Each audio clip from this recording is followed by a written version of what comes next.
Suami pelit, mertua julid, ipar medit, istri menjerit. Assalamualaikum warahmatullahi wabarakatuh. Apa kabar bunda? Semoga Allah selalu memberikan kebahagiaan. Ibu udah datang. Ucap Mas Haris yang membuatku bingung. Ibu datang? Kapan? Sekarang. Ibu sudah di depan. Sana sambut. Ucapnya lagi. Aku yang masih bingung mengikuti ucapan suamiku. Aku berjalan ke depan dan benar. Di ruang tamu sudah duduklah seorang wanita tua. Dan dia adalah mertuaku. Ibu, kapan datang? Maaf aku gak nyambut. Tadi gak tahu. Aku langsung menyalimi tangannya. Kucium dengan takzim. Baru kok, jawab ibu mertuaku sambil tersenyum. Mataku seketika langsung mendelik karena melihat ada koper besar di samping sofa. Apa maksudnya ini? Kenapa ibu mertua membawa koper sebesar itu? Apa ibu mertua mau pergi dan sekarang sedang mampir ke sini? Batinku. Aku ikut duduk di samping Mas Haris. Jadi gini Nur, ibu mau tinggal di sini. Katanya, ibu kesepian di rumah sendirian. Gak apa-apa kan? Ucap suamiku. Spontan kata-katanya itu membuatku terkejut. Aku hanya bisa mengangguk, tak mungkin juga aku menolak. Sebenarnya aku tidak setuju. Aku sudah nyaman hanya tinggal berdua saja dengan Mas Haris. Tapi kenapa tiba-tiba ibu mertua datang dan ingin tinggal di sini? Sementara suamiku tidak mengajakku diskusi sama sekali atau bertanya terlebih dahulu. Dia seenaknya saja mengambil keputusan. Ya udah Nur, kamu siapin dulu kamar ibu ya. Aku mengangguk pelan, menuruti perintah suamiku. Aku membereskan kamar yang tepat ada di sebelah kamarku dan Mas Haris. Tega banget kamu Mas, gak nanya sama aku dulu. Gumamku pelan, sambil merapikan kasur. Setiap hari untungnya kamar ini selalu aku bersihkan. Jadi tinggal masang spraynya saja dan merapikan sedikit barang-barang. Ini, susun baju ibu ya? Tiba-tiba ibu mertua masuk dan menyuruhku menyusun baju-bajunya ke dalam lemari. Kutelan saliva aku dengan susah payah. Aku menuruti perintah mertua. Kususun semua bajunya dalam lemari. Setelah selesai, aku masuk ke dapur untuk masak makan siang. Mas, aku memanggil Mas Haris yang baru keluar dari kamar mandi. Iya, kenapa? Tanyanya. Aku bukannya gak suka ibu tinggal di sini. Tapi kenapa kamu gak diskusi dulu sama aku, Mas? Tanya dulu ke aku. Ucapku. Loh, memang kenapa? Ini kan rumahku. Jadi, suka-sukakulah mau siapa yang boleh tinggal di sini. Lagian dia itu ibuku. Apa masalahnya sama kamu? Mas Haris malah menjawab dengan tidak suka. Kamu salah paham, Mas. Bukan begitu maksudku. Tapi kan kita suami istri. Alangkah baiknya kalau ada apa-apa didiskusikan. Bukan mengambil keputusan sepihak begini. Aku masih berusaha menjelaskan dengan lembut ke Mas Haris. Alah, udah deh. Yang jelas ibu harus tinggal di sini. Aku gak tega juga ibu sendirian di sana. Ucapnya tegas kemudian meninggalkanku. Kamu serius Nur? Cuma masak ini? Tanya mertuaku ketika kami semua sudah ada di meja makan. Iya bu, kami memang setiap hari makan seperti ini. Jawabku. Serius? Gak ada lauknya? Cuman tahu, sama sayur doang? Nasi putih? Kerupuk bahkan gak ada loh. Kalian tiap hari makan begini? Kamu gimana sih Nur sebagai istri? Masa suamimu tiap hari dimasakin makanan begini? Mana ada gizinya? Suamimu kan gajinya besar. Masa makan cuma begini doang? Ibu mertua menghina masakanku yang sudah siap di atas meja. Kupikir Mas Haris akan membelaku dan menjelaskan yang sebenarnya. Tapi laki-laki itu malah terdiam. Seolah cuci tangan dengan apa yang sudah dia lakukan selama ini. Mau tidak mau, aku sendirilah yang bisa membela diriku ini. Bukannya Nur gak mau masak enak, Bu. Tapi Mas Haris ngasih uangnya cuma 20.000 per hari. Itu untuk makan seharian, bukan sekali makan. Ya wajarlah kalau menunya hanya begini setiap hari. Aku mengatakannya dengan suara yang tegas dan jelas agar ibu mertuaku itu paham bagaimana keadaan rumah tangga aku dan Mas Haris. Aduh, itu pasti karena kamu yang boros. Makanya Haris cuma ngasih uang 20.000. Coba kamu lebih pandai ngatur uang. Pasti kalian bisa makan enak. Mataku mendelik mendengar ucapan ibu mertua. Sumpah, dia ngomong kayak gak dipikir terlebih dahulu. Mulai besok, biar ibu aja yang ngatur keuangan kalian. Pasti kalau ibu yang ngatur, kita bisa makan enak tiap hari. Dan uangmu punya sisa untuk ditabung. Istrimu ini benar-benar gak pecus ngatur uang. Lanjut ibu mertua lagi masih tetap menghinaku. Baiklah Bu, aku setuju. Dan asal ibu tahu ya, 20.000 itu bukan hanya untuk sayur dan tempe ini, melainkan juga termasuk cabai, bawang, dan bahan lainnya untuk pelengkap masakan. Ingat ya Bu, uang segitu pokoknya harus cukup. Ku tegaskan lagi ke ibu mertua. Aku memang emosi, namun aku hanya bisa menahannya. Udahlah, gak usah debat. Ayo kita makan. Tiba-tiba laki-laki yang ada di tengah-tengah kami itu bersuara. Ibu mertua langsung diam.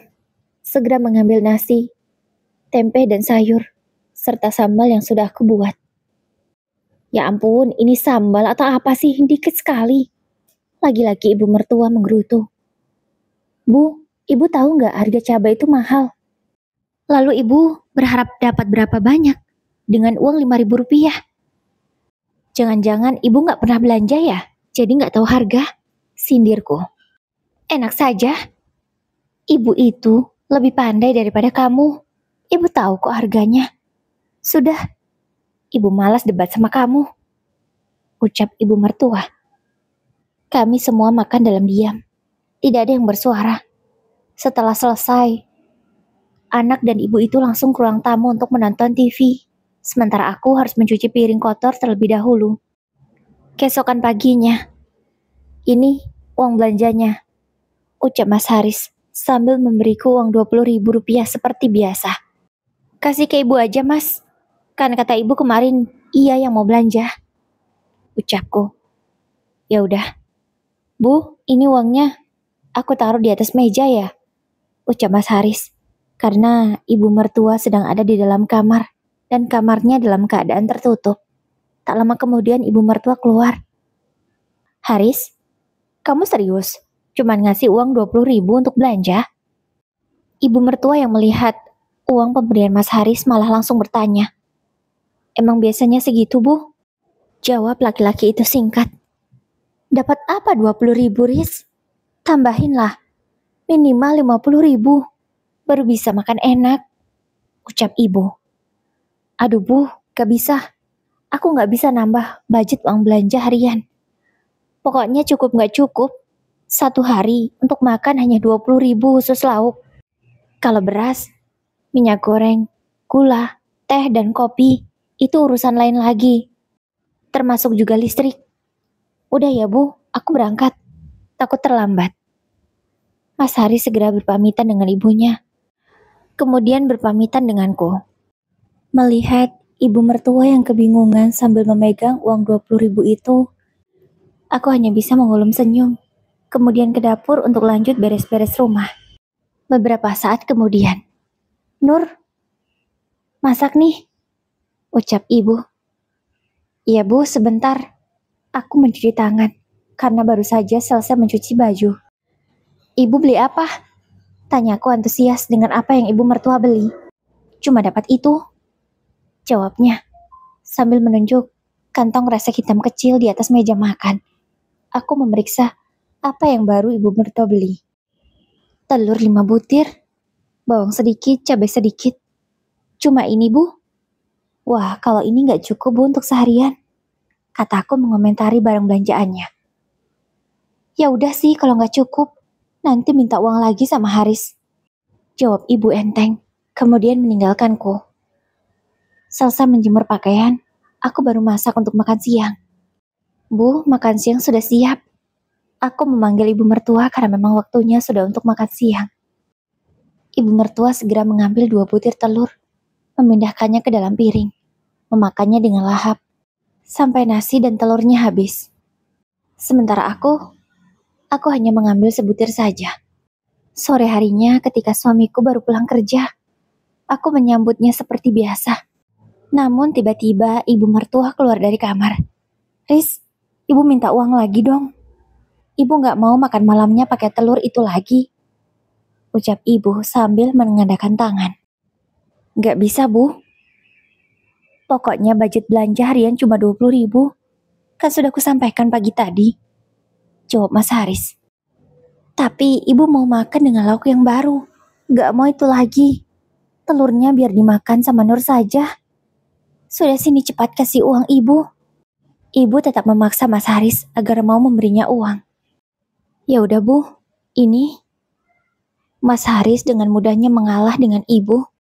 Bahkan bukan 20.000 yang dia kasih, melainkan 50.000. Nah gitu dong Riz. Kalau gitu ibu keluar dulu. Kamu kok loyal banget sama ibu Mas?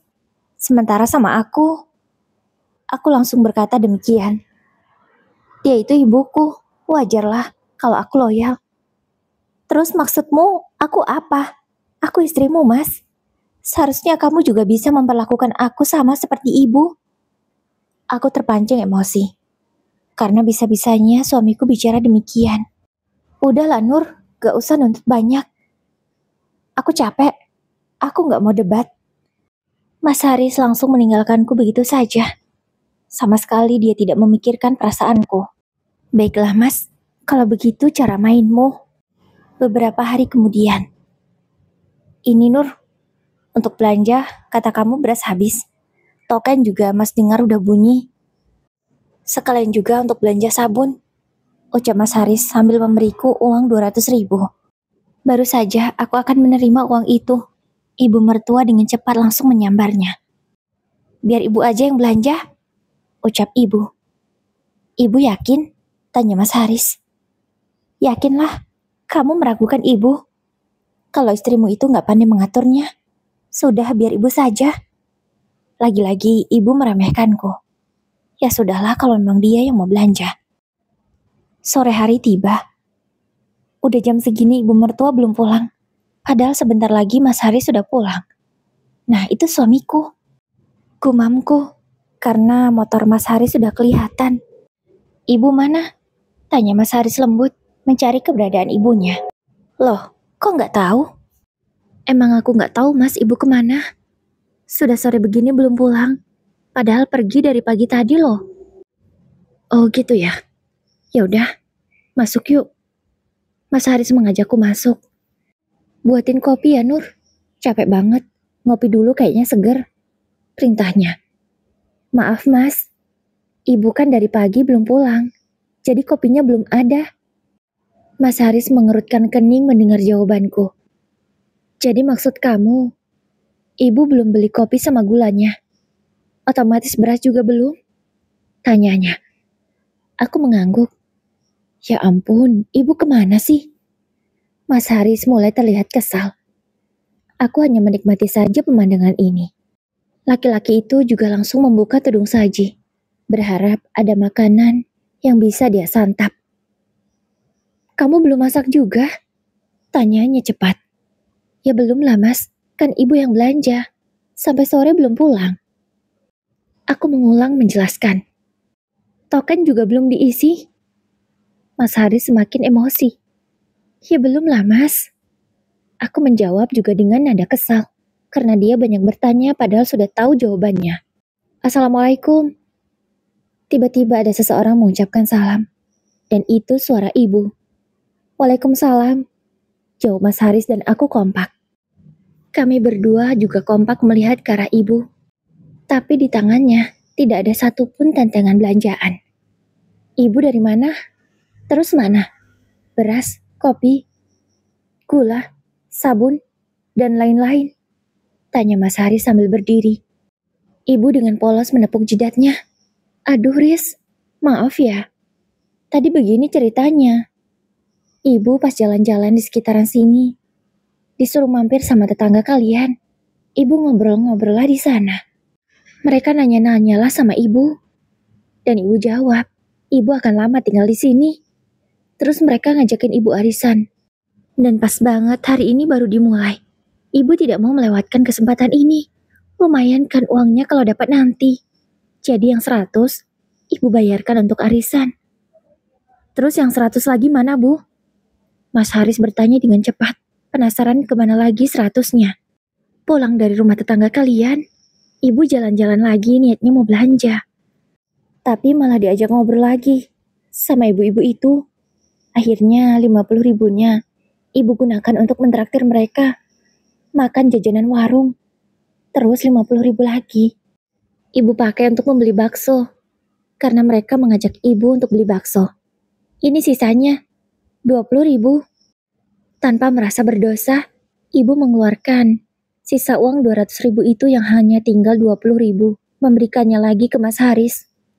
Tentu saja, Mas Haris langsung menarik nafasnya panjang, menghembuskan pelan, berharap agar emosinya tidak meledak. Aku tahu bagaimana pelitnya suamiku. Dia akan sangat perhitungan terhadap uang yang dikeluarkan dari kantongnya. Ini ibu mertua malah dengan mudahnya menghambur-hamburkan uang itu untuk hal yang tidak penting. Jadi maksud ibu, uang 200 ribu tinggal 20 ribu ini.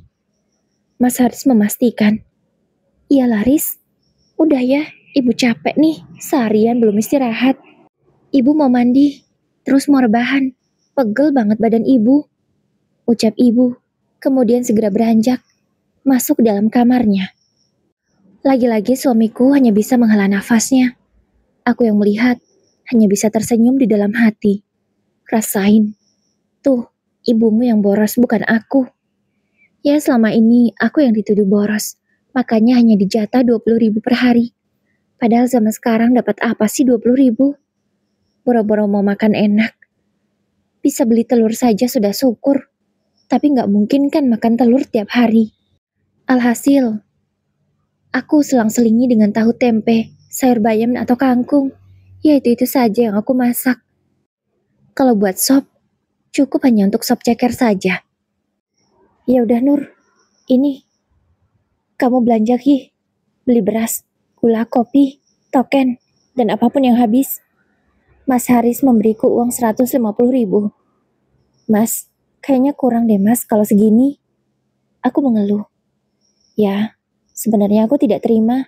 Ibu mertua dengan mudah menghabiskan uang dan tidak dimarahi. Tapi sekarang aku yang disuruh belanja untuk kebutuhan rumah malah hanya diberi 150 ribu. Ya udah ini, sisa dari ibu tadi, untuk tambahan, ucap Mas Haris. Ya udah deh, aku langsung pergi ke warung sebelum maghrib. Alhamdulillah, semuanya kebeli, ya walaupun cuma sedikit-sedikit, gumamku.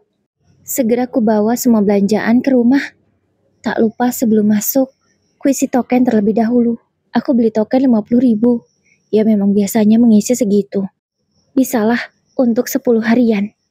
Semenjak ibu mertua tinggal di sini, setiap mau makan ada saja yang diprotesnya. Karena menu makanan hanya itu-itu saja dan sangat sederhana. Ya mau gimana lagi? Uang belanja juga tetap 20 ribu. Mau makan enak? Gak mungkin. Dan kalau ibu mertua sudah ngomel, aku memilih diam biar suamiku saja yang menjawab. Tapi Mas Haris malah ikut-ikutan seperti aku, mogok bicara kalau ibu sudah protes soal makan. Riz, gajimu kan besar. Sekali-kali kita jalan-jalan kek, makan di luar, makan yang enak. Ibu bosan tiap hari istrimu hanya masak tahu, tempe, sayur bening, sayur kangkung. Kalaupun masak sop, sop cuma sop ceker. Ibu gak bisa Riz makan makanan begitu. Ucap ibu mengeluh ke anak lelakinya. Aku yang mendengar ucapan ibu mertua merasa terkejut. Gaji besar? Apa benar suamiku bergaji besar? Emang benar ya mas kata ibu? Gajimu besar? Emang berapa? Ya selama ini aku tak pernah diberitahu seberapa besar gaji suamiku. Yang aku tahu dia hanya memberiku uang belanja harian 20 ribu. Dan memberi uang belanja untuk beli beras, token, dan lain-lain. Dia tidak memberi semua gajinya untuk aku kelola. Ya, dia hanya memberiku secukupnya. Yang padahal itu sangat kurang. Mas Haris tampak kebingungan menjawab pertanyaanku. Ibu bercanda kok. Tiba-tiba dia berucap demikian. Apa benar ibu bercanda? Ibu gak mungkin bercanda kan? Kini pandanganku kualihkan ke ibu mertua. Enggak sih, maksudnya ibu bercanda kok. Gaji Haris gak seberapa besar. Ibu mertua menjawab dengan gugup. Bahkan sampai salah bicara. Aku pun berhenti bertanya. Ya aku anggap saja, aku akan tahu suatu hari nanti, jika memang mereka tak mau jujur. Namun di suatu hari, ketika aku sedang sibuk mencuci pakaian di belakang, hari itu hari Minggu, Mas Haris libur kerja. Dia memberikan uang 500.000 ke ibu. Aku tak sengaja melihatnya, karena aku sedang keluar kamar mandi untuk mengambil sabun. Aku bisa tahu 500.000 karena Mas Haris memberinya satu persatu ke ibu. Ini bu, 500 lagi dong Riz. Adikmu kan belum kamu transfer, kasihan dia. Ya udah, ini 500 lagi untuk Linda. Mas Haris dengan mudahnya memberi uang 500.000 untuk adiknya. Padahal kan setauku Linda sudah kerja. Bahkan ibu selalu pamer kepadaku kalau putrinya itu punya kerjaan bergaji besar. Kenapa uang 500.000 saja minta ke Mas Haris? Aku yang tak terima langsung menegur mereka. Mas, aku memanggil Mas Haris, dan pria itu langsung menoleh ke arahku. Apa maksud kamu kasih uang ke ibu sebanyak itu? Dan ke Linda juga? Sementara aku, selama ini tak pernah kamu kasih uang yang layak. Bahkan bedaku habis kamu tak mau membelikan. Tega kamu mas? Aku langsung mengeluarkan semua unek-unek yang aku pendam selama ini. Ya, aku memang baru menikah selama setengah tahun dengan suamiku ini. Aku berusaha sabar saja. Mungkin masih butuh penyesuaian. Tapi aku tak tahan ketika melihat pemandangan ini. Kenapa sih kamu protes? Aku ini ibunya. Linda adiknya. Wajarlah kalau Haris memberi kami uang. Kalau ke kamu itu hanya orang lain. Sudah dikasih makan sama Haris juga sudah syukur. Gak usah dia minta lebih. Ingat ya, kamu cuma orang lain. Sementara aku ibunya dan Linda adik kandungnya. Kalau kamu gak ada hubungan darah. Dengan entengnya ibu mertua bicara seperti itu, tentu saja hatiku sangat sakit. Aku ini seorang perempuan yang sudah dinikahi secara sah oleh Mas Haris. Aku diikat dengan ikatan yang suci. Tapi tetap saja ibu mertua malah menganggapku orang lain, bukan siapa-siapa di keluarga ini. Oh, begitu ya Bu? Baiklah. Aku hanya mengatakan kalimat itu, kemudian segera pergi dari hadapan mereka. Aku ke belakang lagi, masuk ke kamar mandi. Baju ibu mertua langsung kupilah-pilah. Tidak akan kulanjutkan mencucinya. Mulai besok, aku akan mogok mengerjakan pekerjaan rumah. Aku tak akan lagi mencuci bajumu, Mas. Kamu saja tidak membela aku di hadapan ibumu. Kamu malah membiarkan ibu menghinaku seenaknya. Bahkan dengan mudahnya dia mengatakan aku hanya orang lain. Ya, istri mana yang tak sakit hati mendapatkan perlakuan seperti ini? Nur, kok baju ibu gak kamu cuci? Ibu mertua berteriak memanggilku. Cuci saja sendiri. Aku hanya orang lain. Tidak pantas mencuci bajumu. Aku mengatakannya tegas, kemudian segera masuk ke dalam kamar. Wanita tua itu tentu marah mendengar ucapanku. Dia menggedor pintu kamarku dengan sangat kuat, tapi ku hiraukan. Nur, panggil Mas Haris yang baru pulang kerja. Aku hanya diam saja di dalam kamar. Laki-laki itu segera masuk. Kok kamu gak nyambut aku, Nur? Tanya Mas Haris. Aku kan hanya orang lain. Kenapa harus menyambutmu? Siapa kamu? Aku mengatakannya dengan ketus. Agar laki-laki itu sadar bahwa ucapan ibunya sangatlah menyakitkan bagiku. Jadi, kamu tersinggung sama ucapan ibu? Padahal ibu cuma ngomong gitu aja loh, Nur. Kamu itu lebay. Kulirik tajam ke arah Mas Haris. Enteng sekali moncongnya itu bicara aku lebay. Udah deh mas, sekarang gini aja, mau kamu apa? Aku malas terus berdebat. Aku juga gak mau terus direndahkan oleh ibu kamu. Aku juga udah capek bersabar dan menerima semua keadaan yang ada. Tapi kamu gak menghargai aku. Aku ini istri kamu. Aku juga ingin dihargai. Aku ingin dimanjakan. Aku ingin diperjuangkan. Kamu janji katanya mau buat aku bahagia. Tapi nyatanya apa? Semenjak ibumu datang, aku malah semakin menderita. Kamu loyal pada mereka, tapi pelit sama aku. Aku gak kuat. Aku luapkan semua emosi yang sudah kutahan. Maksudmu apa? Maumu gimana? Mas Haris malah balik bertanya. Kalau kamu gak bisa berubah, lebih baik kita cerai saja sebelum semuanya terlambat. Mumpung belum lama menikah, dan mumpung juga aku belum hamil. Aku menjawabnya dengan sangat tegas. Kamu serius ngomong begitu? Tidak bercanda? Mas Haris terlihat ketakutan. Mungkin dia pikir aku tak berani bicara begini. Ya, aku serius. Aku gak takut kehilangan kamu, Mas. Meski aku tidak bekerja. Tapi orang tuaku masih mampu. Kalau hanya untuk menghidupiku. Dan aku juga bisa cari kerja lagi. Karena kamu tahu kan, karirku sebelum menikah sama kamu sangat bagus. Aku sengaja mengunggulkan diriku agar Mas Haris tahu bahwa tanpanya aku bisa berdiri di atas kaki sendiri. Mas Haris malah terdiam, tidak menjawab apa-apa, tidak berbuat apa-apa juga. Besoknya, aku malah diberi kejutan lagi oleh suamiku itu. Tiba-tiba adik iparku Linda, dia datang dengan membawa koper yang sangat besar. Jangan bilang dia mau tinggal di sini juga. Lagi-lagi Mas Haris tidak bertanya kepadaku. Aku tidur di mana ya, Mas? Tanya Linda ke masnya itu. Sementara kamu tidur sama ibu ya? Soalnya di rumah ini cuma ada 2 kamar. Jawab Mas Haris. Oh yaudah deh Mas, gak apa-apa. Hari-hariku semakin berat di rumah ini. Tapi aku tetap saja mogok kerja. Tak ku bereskan rumah. Tak ku cuci pakaian. Terserahlah, aku tak peduli. Mau ibu mertua ngomel sepanjang lebar juga, aku abaikan. Apalagi cuma Mas Haris. Haris, istrimu keterlaluan. Sudah 3 hari dia tidak beres-beres rumah, tidak masak, tidak cuci baju. Kalau cuci baju cuma bajunya dia sendiri. Bajumu aja dibiarin. Ucap ibu mengadu ke Mas Haris. Kasih pelajaran saja ke istrimu itu. Dia itu gak becus banget. Ibu gak suka. Ibu mertuaku itu mengompor-ngompori Mas Haris. Iyalah Bu, nanti biar aku nasehatin Nur. Jawab suamiku. Mas, aku minta uang dong. 500.000 aja. Aku mau keluar nih jalan-jalan sama teman. Ucap Linda.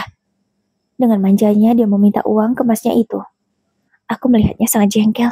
Tapi aku memilih diam. Tidak berkomentar apa-apa. Loh, kenapa minta uang sama Mas? Emang kamu gak punya uang? Tanya Mas Haris. Ada sih Mas, tapi kan di ATM. Sedangkan di sini jauh ATM-nya. Jawab Linda. Kamu kan nanti keluar. Di luar sana banyak ATM. Di minimarket juga ada ATM kok. Jawab Mas Haris. Linda langsung terlihat panik. Dia seolah tidak tahu harus menjawab apa. Udahlah Mas, aku pengen banget dikasih uang sama kamu. Lagian kan, udah seminggu yang lalu kan kamu gak kasih uang aku. Udahlah Mas, cepat. Linda memaksa. Dan Mas Haris dengan mudahnya mengeluarkan uang itu.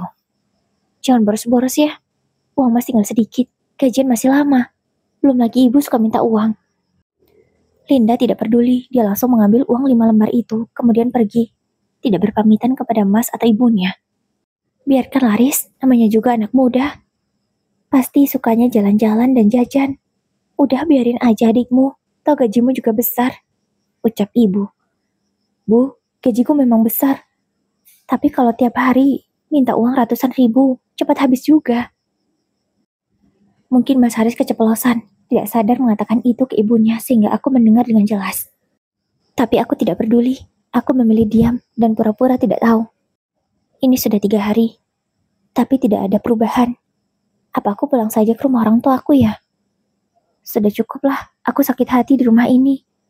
Mau jadi apa rumah tangga aku kalau terus-terusan begini? Malam itu aku kemasi barang-barang. Aku bawa semua pakaianku, perhiasan yang aku punya. Tentu saja perhiasan ini bukan Mas Haris yang belikan.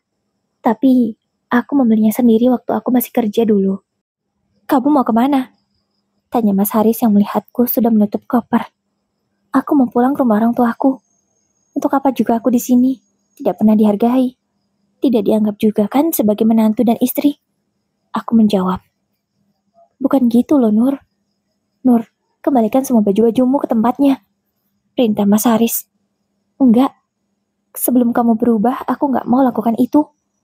Aku menjawab tegas. Nur, Mas Haris berteriak membentakku. Maksud dia agar aku kembali tidak jadi pergi. Namun tak kuperdulikan. Mau kemana kamu wanita tidak tahu diri? Ibu mertua juga ikut berteriak. Tentu saja teriakannya disertai hinaan. Aku hanya menoleh sekilas, kemudian segera berbalik. Aku sudah tak tahan lagi ada di rumah ini.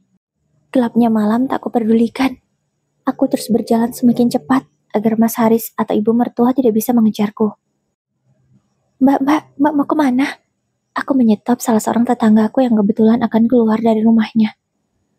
Mau keluar? Kamu kok bawa koper, mau kemana? Tanyanya panik. Tolongin aku mbak, aku nebeng sampai depan ya. Nanti aku ceritain sambil jalan. Akhirnya aku nebeng sama tetanggaku itu. Ia melajukan motor cukup ngebut, sehingga Mas Haris tidak bisa mengejarku. Oh alah gitu ceritanya. Tega banget keluarga suami kamu itu. Suamimu juga sama. Ya udah mendingan kamu sih pulang ke rumah orang tuamu saja. Aku setuju sama tindakanmu, ucap Mbak Wina. Ya dia malah menyetujui apa yang aku lakukan ini. Kamu mau naik kendaraan apa? Biar aku antar saja. Aku mau naik bis saja mbak, biar cepet. Ya udah, aku antar ke terminal. Untungnya aku masih punya uang pegangan, yang memang aku simpan, agar jika suatu saat aku butuh, aku masih punya uang. Terima kasih ya mbak, sudah diantar sampai ke sini. Aku sangat berterima kasih kepada Mbak Wina. Dia malah baik hati sekali, mengantarkanku sampai ke terminal. Sama-sama, sudah cepat sana beli tiket, terus berangkat, ucap Mbak Wina. Dia seolah takut kalau sampai Mas Haris mengejarku. Untungnya malam itu ada bus yang akan berangkat menuju daerahku. Dan masih ada satu bangku yang kosong. Aku sangat lega ketika bus sudah mulai melaju. Alhamdulillah, Mas Haris tidak bisa mengejarku. Mungkin dia juga bingung mencari aku kemana. Biarlah, kalau dia mau menjemputku, biar datang ke rumah bapak dan ibu. Waktu subuh, aku baru sampai di rumah ayah dan ibuku. Assalamualaikum Pak Bu. Aku ketuk pintu rumah mereka. Hawa dingin langsung menusuk ke tulang-tulangku. Karena memang di kampung halamanku ini masih sangat asri. Sangat beda sekali suasananya dengan di tempat tinggalku yang dulu. Waalaikumsalam. Nurlela, ya Allah nak, kenapa pagi-pagi begini sampai di sini? Ada apa nak? Ibu langsung meneteskan air mata. Dia takut jika terjadi sesuatu kepadaku. Ibu, Nur boleh masuk dulu? Pintaku. Boleh-boleh, ayo nak. Ibu membantuku membawa koper untuk masuk ke dalam rumah. Rumah sederhana ini adalah saksi bisu aku tumbuh dari kecil sampai dewasa. Bapak juga sudah ada bersama kami. Bapak menyuruhku untuk menceritakan apa yang terjadi. Aku tak bisa menutupi semuanya dari orang tuaku. Akhirnya aku ceritakan dengan jujur dari awal sampai akhir. Astagfirullah. Ya sudah, kamu di sini saja, tidak usah kembali lagi ke sana. Bapak lebih setuju kalian bercerai, ucap bapak. Tidak kusangka bapak akan menyetujui tindakanku. Padahal tadi aku berpikir bapak akan marah karena aku sudah kabur dari rumah. Makasih ya Pak, Bu, aku diterima lagi. Aku tak dapat membendung air mataku, yang sedari tadi sudah mengalir dengan deras. Ya sudah, kamu istirahat dulu ya. Habis sholat subuh, ucap ibu. Aku mengangguk, lalu ke kamar mandi untuk mengambil wudhu. Air mataku tumpah di sepanjang sholat. Ya, tak kupungkiri, hatiku sangat sedih dengan perpisahan ini. Aku masih mencintai dia, tapi harga diriku jauh lebih penting daripada cinta. Sudah 1 minggu aku tinggal di rumah orang tuaku. Tapi Mas Haris satu kali pun tak pernah datang atau menghubungi. Aku semakin yakin untuk bercerai darinya. Ya untuk apa juga aku bertahan. Tanpa ragu, aku langsung mengajukan gugatan perceraian agar semuanya cepat selesai. Kini melalui proses yang cukup panjang, akhirnya selesai juga. Aku sekarang sudah bebas. Aku juga sudah mulai mencari kerja. Dan alhamdulillah, hari ini aku akan interview. Semoga diterima. Gimana nak? Diterima? Tanya ibu menyambutku yang baru pulang. Ibu terlihat khawatir karena wajahku sangat lesu. Dia yakin kalau aku tak diterima. Alhamdulillah bu, aku diterima. Ekspresi wajahku seketika langsung berubah menjadi senang.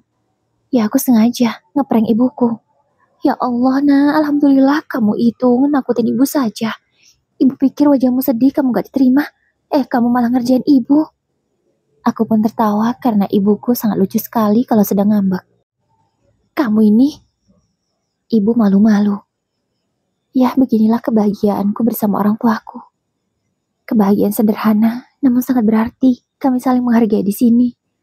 Tidak seperti di sana. Aku bagaikan pembantu yang hanya orang lain bagi mereka. Sementara di kediaman Haris, setiap hari Ibu dan anak itu selalu bertengkar. Ditambah lagi Linda yang kelakuannya semakin hari semakin mengkhawatirkan. Dia kalau pergi selalu saja memakai pakaian yang kurang bahan. Pulangnya selalu tengah malam dan sering dalam keadaan maboi. Haris sangat stres menghadapi kelakuan keluarganya yang tidak tahu aturan. Ibunya kerjanya main arisan di beberapa tempat hingga membuat pengeluaran mereka sangat besar setiap bulan. Haris yang stres karena tuntutan keluarga, dia malah melakukan hal di luar batas. Ia yang memang di bagian keuangan, malah memanipulasi laporan. Dia mengkorupsi uang perusahaan. Setiap bulannya selalu diambil 10-15 juta. Setelah 3 bulan melakukan itu, barulah ketahuan oleh atasannya. Tentu saja, atasannya tidak akan membebaskan dia begitu saja. Bukti yang sangat kuat sudah bisa menjebloskan Haris ke dalam penjara. Riz, kamu gimana sih Riz? Kok malah di penjara? Terus ibu dan adik kamu bagaimana? Ibunya malah hanya memikirkan dirinya sendiri, bukan memikirkan anaknya yang sedang terkena masalah. Haris nggak tahu lah Bu, semua ini juga gara-gara ibu dan Linda yang selalu ingin hidup enak. Sudah tahu, gajiku itu tidak seberapa besar. Haris marah, kecewa terhadap keluarganya sendiri. Bahkan dia malah memilih di penjara saja, daripada harus hidup serumah dengan keluarganya, dan memenuhi semua keinginan mereka yang tidak masuk akal. Gimana ini, Lin?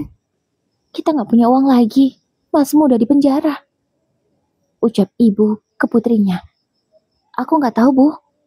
Selama ini aku juga nggak kerja. Maksud kamu gimana? Nggak kerja gimana?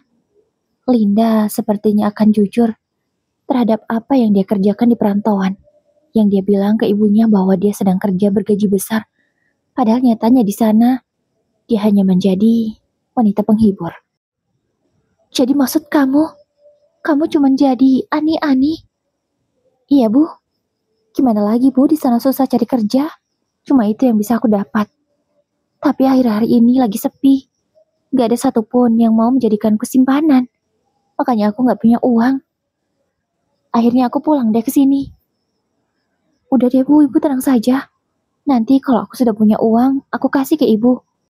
Beberapa hari kemudian, Linda keluar malam seperti biasa. Dia bermodalkan nekat saja. Yang biasanya, dia akan menjadi ani-ani berkelas. Kini, dia malah menjajakan diri. Ya, tuntutan ibunya lagi-lagi yang membuat dia pusing. Mau tidak mau, dia harus putar otak supaya bisa dapat uang cepat dan banyak. Tapi lagi-lagi hari apes menimpa keluarga itu. Linda malah terjaring razia. Di sebuah hotel kelas melati, dia langsung digelandang ke kantor polisi tentunya. Dan akan mendapatkan hukuman sesuai apa yang dia lakukan. Kini ibunya Haris dan Linda semakin sedih karena anak-anaknya sudah dalam penjara semua. Bukan hanya itu, dia juga harus menanggung malu. Dia memutuskan untuk pulang ke kampung halamannya. Di kampung, Bu Marsi berprofesi sebagai petani. Tapi bukan sawah sendiri, melainkan bekerja di sawah orang. Ya, dia sebenarnya orang susah. Tapi karena anak-anaknya yang dia anggap mempunyai pekerjaan yang bagus dan gaji besar, itu yang membuat dia kalap, bergaya sok kaya. Padahal hidupnya sangatlah memprihatinkan. Kini di masa tua, dia tinggal seorang diri di gubuk yang hampir saja ambruk. Ya, rumahnya sudah sangat tua. Karena memang itu rumah lama sejak suaminya masih hidup dan belum pernah direnovasi. Rumah itu juga warisan dari mertuanya. Itu mengapa kondisinya sekarang ini sudah sangat mengkhawatirkan. Untung saja, tetangga kiri dan kanan masih peduli dengan dia. Kalau mereka masak banyak, pasti Bu Marsi diberi. Entah nasi atau lauk. Dan bos tempatnya bekerja juga memberi upah yang sedikit berlebih dari karyawan yang lainnya. Karena memikirkan kondisinya yang seorang janda dan sendirian. Seharusnya Bu Marsi bisa hidup dalam keadaan enak di masa tua. Tinggal bareng sama anak menantu. Dan tinggal menunggu seorang cucu. Tapi karena keserakahan, akhirnya dia harus kembali hidup susah. Bahkan jauh lebih susah daripada yang dulu. Semoga kita semua bisa mengambil pelajaran dari cerita ini ya Bunda. Jangan diikuti yang buruk. Contohlah yang baik.